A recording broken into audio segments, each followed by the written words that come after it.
نحمدہ ونصلی علی رسولہ الکریم اما بعد۔ رمضان المبارک کے مہینے میں عموماً یہ سوال پوچھا جاتا ہے کہ جب سرکش شیاطین رمضان کے مہینے میں قید کر دیے جاتے ہیں تو پھر ہم سے گناہ کیوں سرزد ہوتے ہیں؟ تو جواب اس کا یہ ہے کہ انسان کو برائیوں میں مبتلا کرنے والی دو بڑی طاقتیں ہیں، ایک انسان کا اپنا نفس اور دوسرا شیطان۔ تو سرکش شیاطین تو اللہ تعالیٰ کے حکم سے رمضان المبارک میں قید کر دیے جاتے ہیں، مگر انسان کا نفس آزاد رہتا ہے۔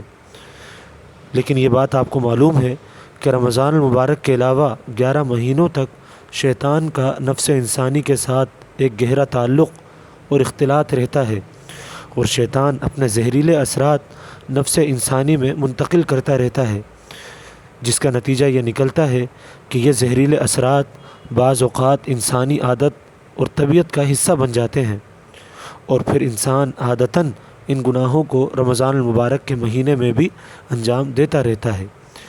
یہی وجہ ہے کہ رمضان المبارک کے مہینے میں باوجود یہ کہ سرکش شیاطین کو قید کر دیا جاتا ہے، ہم سے پھر بھی گناہ سرزد ہو جاتے ہیں۔ اللہ تعالی ہم سب کو شیاطین کے شر اور فتنوں سے محفوظ رکھے۔ وآخر دعوانا ان الحمد للہ رب العالمین۔